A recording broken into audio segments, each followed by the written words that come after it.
আসসালামু আলাইকুম। বাজারে এখন মেথি শাক পাওয়া যাচ্ছে। এই সুযোগটা কোনোভাবেই হাতছাড়া করা যাবে না। আপনি মেথি শাক দিয়ে এই স্পেশাল হার্বটা যে তৈরি করে নিতে পারবেন, যা দিয়ে আপনি ইন্ডিয়ান এবং পাকিস্তানি অনেকগুলো রান্না আপনি এটা দিয়ে করতে পারবেন। তাদের মোস্ট অফ দ্য কারিজে এই হার্বটা ইউজ হয়। আমি রিসেন্টলি আমার একটা রেসিপিতেও এই হার্বটা ইউজ করাটা দেখিয়েছি।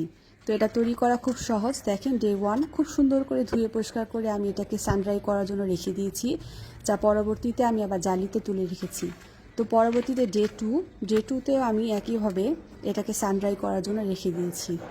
আর এটা হচ্ছে ফাইনাল ডে 3। আজকে আমার হার্বটা কমপ্লিট হয়ে যাবে।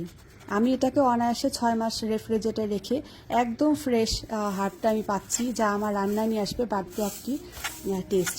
আপনিও চাইলে করে নিতে পারেন, অনায়াসে 6 মাস রেখে দিবেন আর মজার মজার কারিগুলো রান্না করে খাবেন। আমার ভিডিওটি যদি ভালো লেগে থাকে অবশ্যই লাইক, কমেন্ট এবং